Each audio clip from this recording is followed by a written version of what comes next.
नमस्कार दोस्तों। आज हम लोग देखेंगे प्रीवियस ईयर के कुछ प्रश्न और 2022 के हम लोग इतिहास के प्रश्नों को हल करने का प्रयास करेंगे।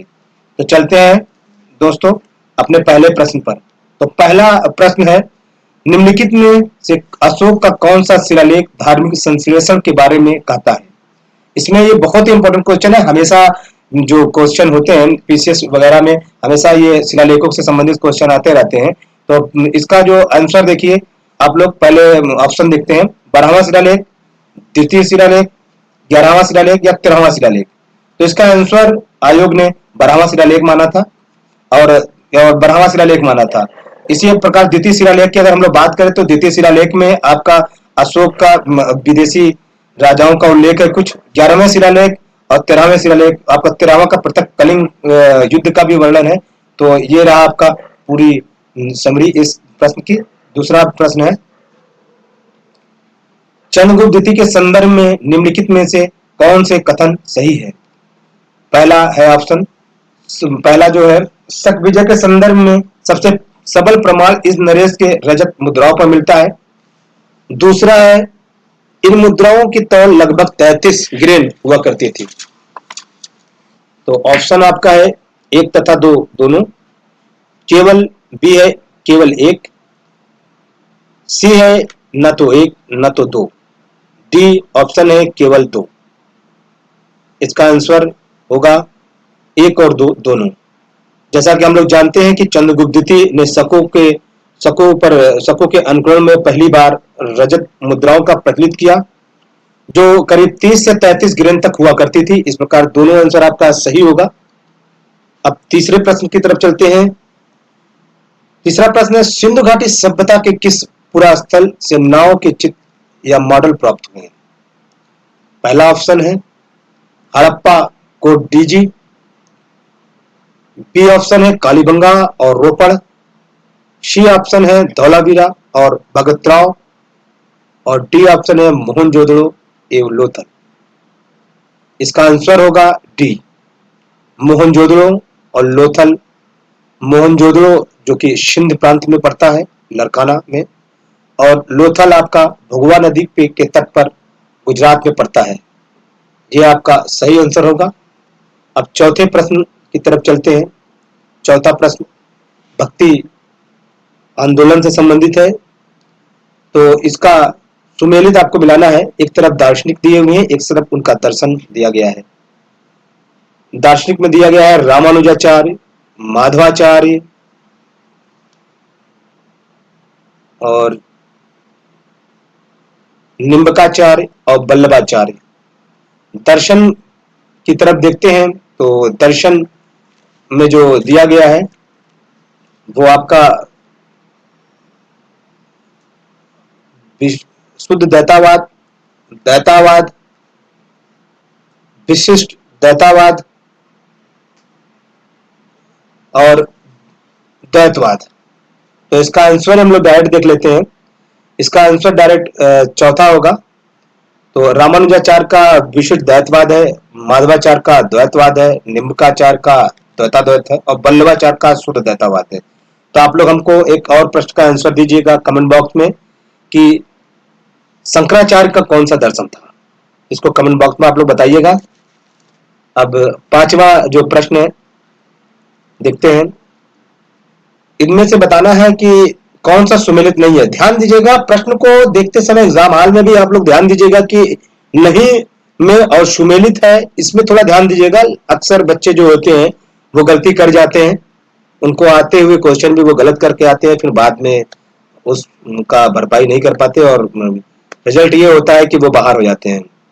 तो ध्यान दीजिएगा, इसमें भी वही है, आपको बताना है नहीं है। तो सर्ववर्मन गया ताम्रपत्र, बी है ईश्वर वर्मन जौनपुर का प्रस्तर अभिलेख, सी है ईशान वर्मन का हरहा पाषाण अभिलेख, डी का जीवित गुप्त द्वितीय देववाणाक अभिलेख।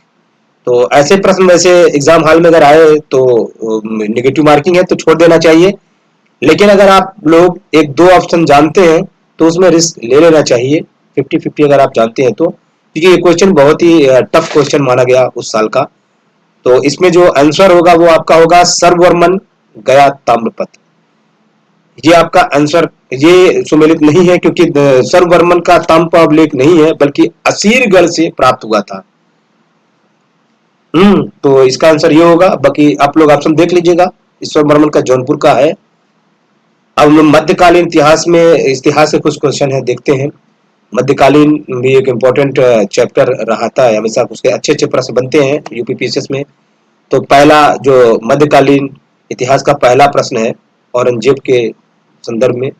औरंगजेब के शासनकाल में निम्नलिखित घटनाओं पर विचार कीजिए और उसको कालानुक्रम व्यवस्थित कीजिए।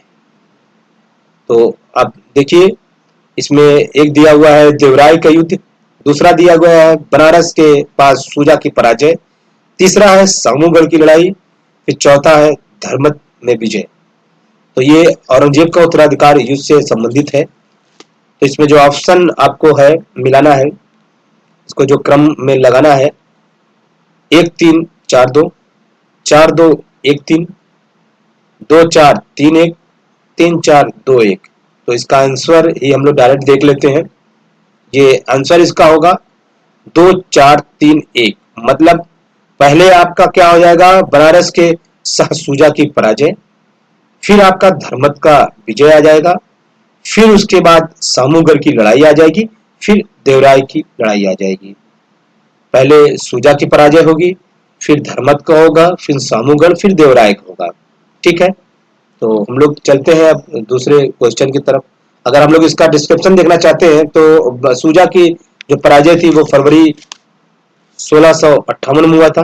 धर्मत का जो विजय है वो 15 अप्रैल 1658 में हुआ था। दोनों 58 की घटनाएं हैं, बल्कि तीनों 58 की घटनाएं हैं, तीनों एक साथ ही लड़ी गई थी। सामूगढ़ की लड़ाई जो था 29 अप्रैल 1658 में हुआ था और देवराय की लड़ाई 1659 में हुआ था। वेरी वेरी बहुत ही क्लोज बनाया हुआ है, तो इसको आपको ध्यान रखना होगा। ऐसे प्रश्नों पर हल करते समय विशेष ध्यान रखना चाहिए। अब हम लोग देखते हैं जो अगला प्रश्न है वो स्थापत्य से संबंधित है। तो स्थापत्य में एक तरफ भवन दिया गया है, एक तरफ निर्माण करता दिया हुआ है, सुमेलित मिलाना है। सुल्तानगढ़ी, लाल महल, जमात खाना मस्जिद और 2.5 दिन का झोपड़ा है। आपका भवनों में दिया गया है। निर्माणकर्ता में अलाउद्दीन खिलजी, कुतुबुद्दीन ऐबक, इल्तुतमिश और बलबन दिया गया है। तो सुल्तानगढ़ी का जो इसमें आप लोग हल करते समय विशेष तौर पे ध्यान रखिए, जो आपको कंफर्म हो पहले उसको आप मिला दीजिए सुमेलित। उसके बाद जो ऑप्शन में से आप छट जाएगा, मान लीजिए आपको 2 आ रहा है, 1 आ रहा है, तो आप मिला दीजिए, तो वो ज्यादा आसान होता है कि आपका आंसर लमसम निकल जाता है। तो सुल्तानगढ़ी का मकबरा, सुल्तानगढ़ी का जो है वो इल्तुतमिश ने बनाया था, आपको पता होना चाहिए। फिर लाल महल आपका बलबन ने बनाया था। तो जैसे ही आप ए का 3, 3 का 4 बनाएंगे तो हो सकता है, अगर नहीं आ रहा है तो कोई बात नहीं। जमात खाना मस्जिद को आप देख लीजिए, अलाउद्दीन खिलजी ने बनाया था। 2.5 दिन का झोपड़ा जो अजमेर में है, कुतुबुद्दीन ऐबक ने बनाया था।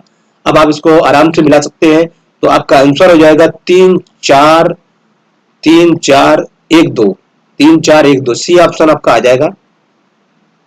तो ये आपका आंसर हो जाएगा। लाल महल आपको पता होना चाहिए जौनपुर में है, नहीं सॉरी वो लाल दरवाजा है लग रहा है। जमात खाना ठीक है, ये आपका 2.5 दिन झोपड़ा आ जाएगा। अब आते हैं अब जो अगला प्रश्न हम लोग देखते हैं, अलाउद्दीन खिलजी के निम्नलिखित विजयों का कालानुक्रम व्यवस्थित करना है। ये बहुत ही कठिन क्वेश्चन था उस साल का।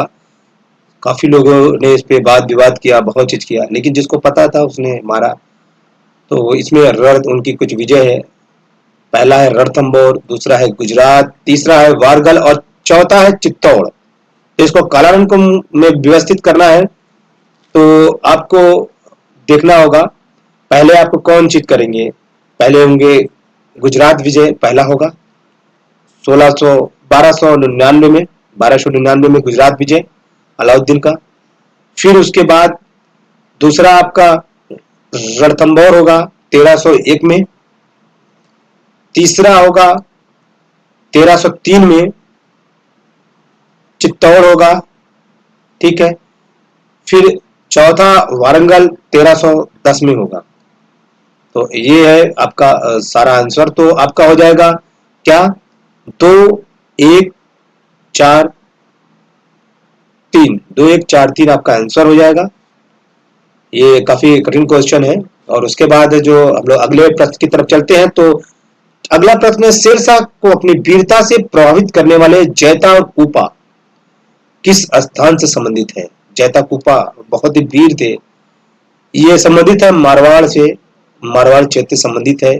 फिर शेरशाह ने इस पर एक मूर्ति भी इनकी बनाई थी जैता कूपा का।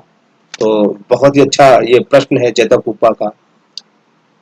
तो अगले प्रश्न की तरफ हम लोग चलते हैं, और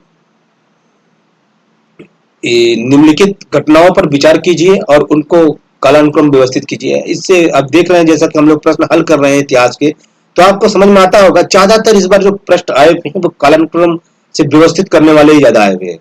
तो किसी भी प्रश्न को या किसी भी किताब को पढ़ते समय आपको ध्यान रखना है कि कालानुक्रम जो है वो विशेष रूप से ध्यान रखें, क्योंकि ज्यादातर अभी जो ट्रेंड चल रहा है, पहले आता था कि कौन सा युद्ध कब लड़ा गया, या मतलब ऐसे आते थे किसके बीच लड़ा गया, लेकिन अब जो कालानुक्रम व्यवस्थित करने आता है और जो क्लूज देता है ना, ये बहुत कठिन क्वेश्चन होते हैं। तो आपको थोड़ा सा इस पे ध्यान देना होगा। तो इसमें पहला है मुद्की का युद्ध, दूसरा है पोर्टनोबा का युद्ध, तीसरा है शंकरखेड़ा का युद्ध, और चौथा है वेदारा का युद्ध। क्योंकि जो प्रश्न बनाए हुए हैं थोड़ा सा दूर दूर इन्होंने दे दिया है, बहुत दूर दूर दिया हुआ है, तो शायद ये आराम होगा, बहुत आसान होगा, पकड़ना बहुत आसान होगा। नहीं तो ये काफी टफ प्रश्न हो सकते थे। शंकरखेड़ा का युद्ध आपको पता होना चाहिए, ये 1724 में हुआ था। तो पहले तीसरा हो जाएगा, पहले का तीसरा जैसे ही लगाते हैं तो ए ऑप्शन आपका आ जाता है, तो आप मार दीजिए। और विदारा का युद्ध आपको पता होना चाहिए, पुर्तगीज और अंग्रेजों के बीच हुआ था, सॉरी डचों और अंग्रेजों के बीच हुआ था 1759 में। तो आपका ये भी आप मार सकते हैं, तो चौथे नंबर पे हो जाएगा। पोर्टनोवा का युद्ध जो हुआ था हैदर अली के बीच हुआ था, और ये 1700 आपका, ये आपका लेकिन 1781 में हुआ था पोर्टनोवा का युद्ध, और ये हैदर अली और अंग्रेजों के बीच हुआ था। तो इसको भी आप फिर कर दीजिए ये। और उसके बाद फिर मुदकी का युद्ध 1845 में हुआ था। तो इस प्रकार आपका आंसर जो होगा वो ए हो जाएगा।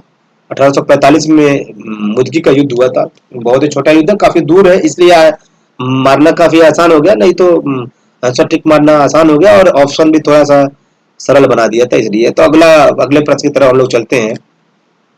तो अगले प्रश्न की तरफ देखते हैं। अच्छा, ये आपको एक प्रश्न यहीं पर दिया जाता है कि जो पोर्टनोवा का युद्ध हुआ था, ये कौन सा युद्ध था? मतलब हैदर अली तो अंग्रेजों के बीच हुआ था, इसके बाद जो संधि हुआ था वो कौन सी संधि हुई थी, ये आपको बताना है। इस युद्ध का परिणाम क्या हुआ था, आप लोग कमेंट बॉक्स में बताते रहिए। तो अगले प्रश्न की तरफ हम लोग चलते हैं। तब तक किस मुगल शासक ने बनारस के संस्कृत और हिंदी के महान विद्वान कविंद्र आचार्य सरस्वती को राज्य की संरक्षण प्रदान किया था? बहुत ही अच्छा प्रश्न है, कविंद्र आचार्य सरस्वती जी के राज्य की संरक्षण से संबंधित है। तो ये इसका जो आंसर हो जाएगा शाहजहां ने। और आपको पता होना चाहिए ये इन्हीं के शासक में थे, और शाहजहां ने, शाहजहां के निवेदन पर इन्होंने बनारस पर इलाहाबाद में जो तीर्थ यात्रा कर जो लगता था, इसको समाप्त किया था। शाहजहां शाहजहां से उन्होंने निवेदन किया कि भाई बनारस और इलाहाबाद में तीर्थ यात्रा के लिए थोड़ा सा ध्यान दीजिए। तो बनारस और इलाहाबाद, आप तो इलाहाबाद नाम नहीं रह गया, अब तो ये प्रयागराज को कर दिए, और बनारस तो अभी भी बनारस ही है। और ये आपके उत्तर प्रदेश का एक महत्वपूर्ण आपकी हृदय योजना के अंतर्गत भी संरक्षित सिटी भी है। और इलाहाबाद आपको पता होना चाहिए कि स्मार्ट सिटी में अभी इलाहाबाद भी है। तो ये आपका आंसर काफ़ी इम्पोर्टेंट है, और आपके करंट के हिसाब से भी काफ़ी इम्पोर्टेंट है। और अभी आपको पता है कि विश्वनाथ जी और वहाँ पर सबसे बड़ी मूर्तियाँ उर्तियाँ लगाने की बात है। अभी महाकुंभ भी हुआ था। तो फिर देखते हैं। अब एक बहुत ही कठिन, मतलब ठीक अच्छे क्वेश्चन बनाए हुए हैं, और शायद ऑप्शनल वाले भी इस पर काफी दिमाग लगाने के बाद भी वो शायद गलत कर दे। इसमें एक तरफ अधिकारी दिया हुआ है, एक तरफ कारी दिया हुआ है। एक तरफ जो अधिकारी में दिया गया है तलार, पट्टकोल, सहस्राधिपति, बालादीप, और दूसरी तरफ जो दिया गया है चुंगी के सुरक्षक, चोरी डकैती के मुकदमे के अधिकारी, रात्रि का अधिकारी, ग्रामीण कर वसूलने वाला। तो तलार जो आपका पहला जो ऑप्शन हो जाएगा वो आपका जो रात्रि के सुरक्षा कर्मियों के अधिकारी, एक का 3 आ जाएगा। पट्टकोल, पट्टकोल क्या आ जाएगा कि आपका पट्टकोल, बलादीप पहले देखते हैं। बलाधिप जो होंगे वो सहस्राधिपति और बलाधिप देखते हैं। जो बलाधिप होगा वो ग्रामीण कर वसूल करने वाला अधिकारी होगा, और सहस्राधिपति आपका चोरी डकैती मुकदमे का अधिकारी होगा। पट्टकुल पट्टकुल चुंगी का पट्टकुल चुंगी का सुरक्षक नहीं, मुझे कुछ लग रहा है। तलार से पहले मिलाइए 1 का 3, एक बार ऑप्शन देखिए। एक बार ऑप्शन शायद मुझे लग रहा है 1 का 3, मतलब एक में ही है तो मार के हट जाइए, ज्यादा दिमाग नहीं लगाइए। हम अगर मिलाते तो शायद गलत मिला देते, पूरा मिलाते तो आपका बी हो जाएगा ना। 1 का 3, 1 का 3 तो बी होगा ना। तो एक ही ऑप्शन है तो आप मार के हट जाइए, ज्यादा दिमाग नहीं लगाइए। लेकिन हम लोग देख लेते हैं एक बार नीचे, हम लोग देखते हैं कौन कौन क्या क्या मिल रहा है। तो तलार जो है राष्ट्रीय सुरक्षक अधिकारी होगा, पट्टकुल ग्रामीण कर वसूल करने वाला अधिकारी होगा, और साथ भी चोरी डकैती के मुकदमे ये तो लग गया थी। और चुंगी का सुरक्षक आपका, चुंगी का सुरक्षक बलादीप होगा, बलादीप। तो हो सकता है मैंने कुछ उसमें दी किया हो तो ठीक है। तो बलादीप आपका चुंगी का सुरक्षक हो जाएगा, ये डी का पहला हो जाएगा। और पट्टकुल हो जाएगा आपका ग्रामीण कर वसूल करने वाला अधिकारी हो जाएगा। शासनाधिपति जो चोरी डकैती के मुकदमे का, आप ऐसे याद कर लीजिए साहस किसके खिलाफ, चोरी और डकैतों के खिलाफ। तो साहस दिखाकर उसने मुकदमा किया, तो बड़ा ये आपका सहस्राधिकारी हो जाएगा। पट्टकोल मतलब पट्टा खोल रहा है, इसका मतलब अब ग्रामीण कर वसूल करने वाला अधिकारी है, ये पट्टा निकालेगा और वसूलेगा। बलादीप मतलब चोरी चुंगी का सुरक्षक। तो अगले प्रश्न की तरफ हम लोग चलते हैं। फिलहाल एक अच्छा प्रश्न था ये, और काफी कठिन भी प्रश्न कह सकते हैं। तो इसमें आपका देखते हैं, एक तरफ व्यक्ति है, एक तरफ आपके उसके कार्य दिए गए हैं। ये आपके सामाजिक आंदोलनों से संबंधित प्रश्न है, और बहुत ही काफी ये मेंस में भी काम आता है, आपके जीएस में भी हमेशा आते रहते हैं। और